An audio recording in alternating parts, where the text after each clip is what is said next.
आज का हमारा विषय है संत कबीरदास जी। कबीरदास जी हिंदी साहित्य के भक्ति काल के इकलौते ऐसे कवि हैं जो आजीवन समाज और लोगों के बीच व्याप्त आडंबरों पर कुठाराघात करते रहे। वह कर्म प्रधान समाज के पैरोकार थे और इसकी झलकी उनकी रचनाओं में साफ साफ झलकती है। लोक कल्याण हेतु ही मानो उनका समस्त जीवन था। कबीर को वास्तव में एक सच्चे विश्व प्रेमी का अनुभव था। कबीर की सबसे बड़ी विशेषता यह थी कि उनकी प्रतिभा में अबाध गति थी। समाज में कबीर को जागरण युग का अग्रदूत भी कहा जाता है। कबीरदास जी 15वीं सदी के भारतीय रहस्यवादी कवि और संत थे। वे साहित्य के भक्तिकाल के निर्गुण शाखा के ज्ञान मार्गी उपशाखा के महानतम कवि हैं। इनकी रचनाओं ने हिंदी प्रदेश के भक्ति आंदोलन को गहरे स्तर तक प्रभावित किया। उनकी रचनाएं सिखों के आदि ग्रंथ में भी सम्मिलित की गई हैं। वे हिंदू धर्म व इस्लाम को मानते हुए धर्म एक सर्वोच्च ईश्वर में विश्वास रखते थे। उन्होंने समाज में फैली कुरीतियों, कर्मकांड, अंधविश्वास की निंदा की और सामाजिक बुराइयों की कड़ी आलोचना भी की। उनके जीवन काल के दौरान हिंदू और मुसलमान दोनों ने उन्हें बहुत सहयोग दिया। कबीरपंथ नामक संप्रदाय इनकी शिक्षाओं के अनुयायी हैं। आचार्य हजारी प्रसाद द्विवेदी ने इन्हें मस्तमौला कहा है। संत कबीरदास हिंदी साहित्य के भक्तिकाल के एक महत्वपूर्ण कवि हैं। इनका जन्म लगभग सन 1398 ईस्वी में उत्तर प्रदेश के वाराणसी के लहरतारा नामक स्थान में हुआ था। कबीरदास जी का पालन पोषण जुल्हा दंपति नीरू और निम्मा ने किया था। कबीर का विवाह लोई नामक एक महिला से हुआ था, जिससे इन्हें कमाल एवं कमाली के रूप में 2 पुत्र एवं पुत्री पैदा हुई। कबीरदास वैष्णव संत आचार्य रामानंद को अपना गुरु बनाना चाहते थे, लेकिन उन्होंने कबीरदास को शिष्य बनाने से मना कर दिया था। कबीर अपने मन ही मन यह सोचते रहते थे कि स्वामी रामानंद को हर कीमत पर वे अपना गुरु बनाएंगे। अब हम बात करते हैं कबीरदास जी के जन्म स्थान के बारे में। कबीर के जन्म स्थान के संबंध में 3 मत व्याप्त हैं। मगहर, काशी और आजमगढ़ में बेलहरा गांव। मगहर के पक्ष में यह तर्क दिया जाता है कि कबीर ने अपनी रचनाओं में वहाँ का उल्लेख भी किया है, जैसे पहले दर्शन मगहर पायो पुनि काशी बसे आई, अर्थात काशी में रहने से पहले उन्होंने मगहर देखा। मगहर आजकल वाराणसी के निकट ही है और वहाँ कबीर का मकबरा भी है। कबीर का अधिकांश जीवन काशी में व्यतीत हुआ। वे काशी के जुल्हे के रूप में भी जाने जाते हैं। कई कबीरपंथियों का यही विश्वास है कि कबीर का जन्म काशी में ही हुआ, किंतु किसी प्रमाण के अभाव में यह बात निश्चित रूप से नहीं कही जा सकती। बहुत से लोग आजमगढ़ जिले के बेलहरा गांव को कबीर साहब का जन्मस्थान मानते हैं। वे कहते हैं कि बेलहरा ही बदलते बदलते लहर तारा हो गया।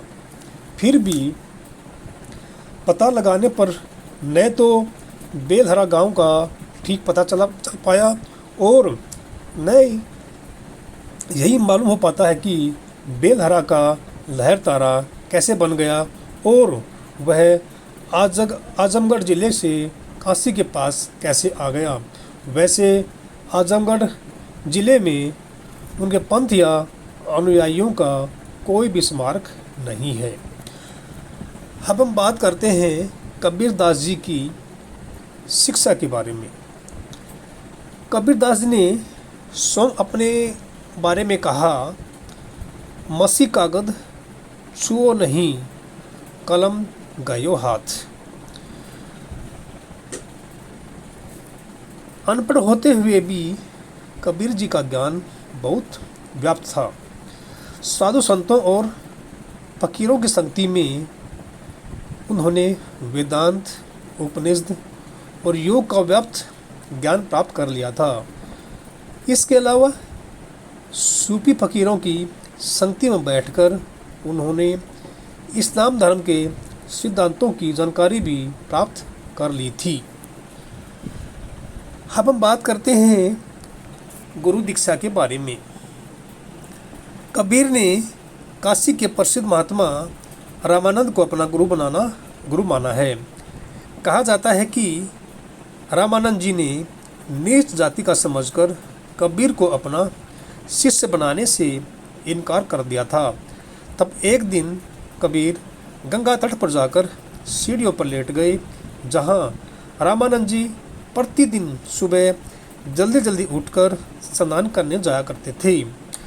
अंधेरे में रामानंद जी का पैर कबीर के ऊपर पड़ा और उनके मुख से राम राम निकला। तभी से कबीर ने रामानंद जी को अपना गुरु माना और राम नाम को गुरु मंत्र मान लिया। कुछ विद्वान प्रसिद्ध सूफी फकीर शेख तकी को कबीर का गुरु मानते हैं। अब हम बात करते हैं कबीरदास जी की भाषा के बारे में। कबीर ने बोलचाल की भाषा का प्रयोग किया। भाषा पर कबीर का जबरदस्त अधिकार था। आचार्य हजारी प्रसाद द्विवेदी के अनुसार वे वाणी के डिक्टेटर थे।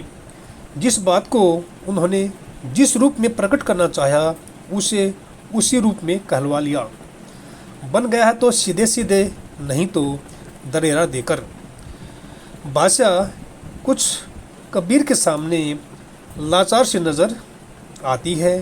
उसमें मानो ऐसी हिम्मत ही नहीं कि वह इस लापरवाह फक्कड़ की किसी फरमाइश को पूरा न कर सके। कबीर की रचनाओं में अनेक भाषाओं के शब्द मिलते हैं, जैसे अरबी, फारसी, पंजाबी, ब्रज, खड़ी बोली, बुंदेलखंडी आदि। इसलिए इनकी भाषा को पचमेल खिचड़ी या सदुककड़ी भाषा भी कहा जाता है। अब हम बात करते हैं कबीरदास जी की कृतियों के बारे में। अक्षित मोहन सेन ने कबीर साहब की निम्नलिखित 6 पुस्तकें मानी हैं। सबसे पहला कबीर शब्दावली। इस ग्रंथ में मुख्य रूप से कबीर साहब ने आत्मा को अपने अनमोल शब्दों के माध्यम से परमात्मा की जानकारी बताई है। इसके बाद कबीर दोहावली। इस ग्रंथ में मुख्य तौर पर कबीर साहब जी के दोहे सम्मिलित हैं। कबीर ग्रंथावली। इस ग्रंथ में कबीर साहब जी के पद व दोहे सम्मिलित किए गए हैं। कबीर सागर यह सूक्ष्म वेद है जिसमें परमात्मा की विस्तृत जानकारी है। वीर साखी। इस ग्रंथ में कबीर साहब जी साखियों के माध्यम से सुरता आत्मा को आत्म और परमात्मा ज्ञान समझाया करते थे। कबीर बीजक। कबीर की वाणी का संग्रह उनके शिष्य धर्मदास ने बिज्जक नाम से सन 1464 में किया। इस ग्रंथ में मुख्य रूप से पद्य भाग हैं। वास्तव में कबीरदास जी पढ़े लिखे नहीं थे, इसलिए उनके दोहों को उनके शिष्यों द्वारा ही लिखा या संग्रहित किया गया है। उनके मुख्य दो शिष्यों भागवदास और धर्मदास ने उनकी साहित्यिक विरासत को संजोया। कबीर के छंदों को सिख धर्म के ग्रंथ श्री गुरु ग्रंथ साहब में भी शामिल किया गया है। श्री गुरु ग्रंथ साहब में संत कबीर के 226 दोहे शामिल हैं और श्री गुरु ग्रंथ साहब में शामिल सभी भक्तों और संतों में संत कबीर के ही सबसे अधिक दोहे दर्ज किए गए हैं। इक्षित मोहन सेन ने कबीर के दोहों को काशी सहित देश के अन्य भागों के संतों से एकत्रित किया। रविंद्रनाथ ठाकुर ने इनका अंग्रेजी अनुवाद करके कबीर की वाणी को विश्व पटल पर ले गई। हिंदी में बाबू श्याम सुंदरदास, आचार्य रामचंद्र शुक्ल, हजारी प्रसाद द्विवेदी सहित अनेक विद्वानों ने कबीर और उनकी साहित्यिक साधना पर ग्रंथ लिखे हैं। इसके बाद हम बात करते हैं धर्म के प्रति कबीरदास जी के विचार क्या क्या हैं। कबीर जी के यहाँ साधु संतों का हमेशा जमावड़ा रहता था।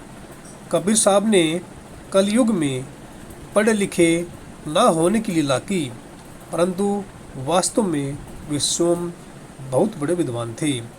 इसका अंदाज़ा आप उनके दोहों से लगा सकते हैं, जैसे मसी कागद छुओ नहीं, कलम नहीं हाथ। उन्होंने स्वयं ग्रंथ न लिखने की भी लीला तथा अपने मुख कमल से वाणी बोलकर शिष्यों से उन्हें लिखवाया। आपके समस्त विचारों में राम नाम की महिमा प्रतिध्वनित होती है। कबीर परमेश्वर एक ही ईश्वर को मानते थे और कर्मकांड के घोर विरोधी थे। मूर्ति पूजा, रोजा, ईद, मस्जिद, मंदिर सभी के बारे में उन्होंने अपने विचार लिखे हैं। उनका विचार था कि इन क्रियाओं से आपका मोक्ष संभव नहीं। उस समय हिंदू और मुस्लिम दोनों धर्म के लोग ही कबीर साहब जी को अपना दुश्मन मानते थे, क्योंकि अपना इकतारा लेकर दोनों धर्मों को परमात्मा की जानकारी दिया करते थे। वे समझाते थे कि हम सब एक ही परमात्मा के बच्चे हैं। उन्होंने अपनी सरल भाषा रखी ताकि वह आम आदमी तक पहुंच सके। कबीर साहब जी को शांति में जीवन प्रिय था और वे अहिंसा, सत्य, सदाचार आदि गुणों के प्रशंसक थे। अपनी सरलता, साधु स्वभाव तथा संत प्रवृत्ति के कारण आज विदेशों में भी उनका समादर हो रहा है। कबीर साहब जी सिर्फ मानव धर्म में विश्वास रखते थे। कबीरदास जी कहते हैं कि यह संसार माया का खेल है। माया के खेल में पड़कर आत्मा अपने परमात्मा को भूल जाती है, परंतु माया जाल को तोड़कर परमात्मा से मिले बिना उसे शांति किसी तरह से नहीं मिल सकती। माया के इस जाल को तोड़ने का उपाय केवल सद्गुरु की कृपा से ही मालूम हो सकता है। सद्गुरु की कृपा बिना परमात्मा का दर्शन होना बहुत कठिन है। कंचन और कामिनी मनुष्य को माया के फेर में फंसाए रखते हैं। जो भी इनको छोड़ देता है उसका तो उद्धार ही हो जाता है, पर जो इनके पीछे पड़ा रहता है उसका उद्धार होना नामुमकिन है। कबीर ने काशी के पास मगहर में देह त्याग की थी। ऐसी मान्यता है कि मृत्यु के बाद उनके शव को लेकर विवाद भी उत्पन्न हो गया था। हिंदू कहते थे कि उनका अंतिम संस्कार हिंदू रीति से होना चाहिए और मुस्लिम कहते थे कि मुस्लिम रीति से ही उनका संस्कार होना चाहिए। इसी विवाद के चलते जब उनके शव पर से चादर हटाई गई तब लोगों ने वहाँ फूलों का एक ढेर पड़ा देखा। बाद में वहाँ से आधे फूल हिंदुओं ने ले लिए और आधे मुसलमानों ने मुस्लिम रीत से और हिंदुओं ने हिंदी रीत से उन फूलों का अंतिम संस्कार किया। मगहर में कबीर की समाधि है। जन्म की भांति इनकी मृत्यु तिथि एवं घटनाओं को लेकर भी मतभेद हैं, किंतु अधिकतर विद्वान उनकी मृत्यु सन 1448 को मानते हैं। धन्यवाद।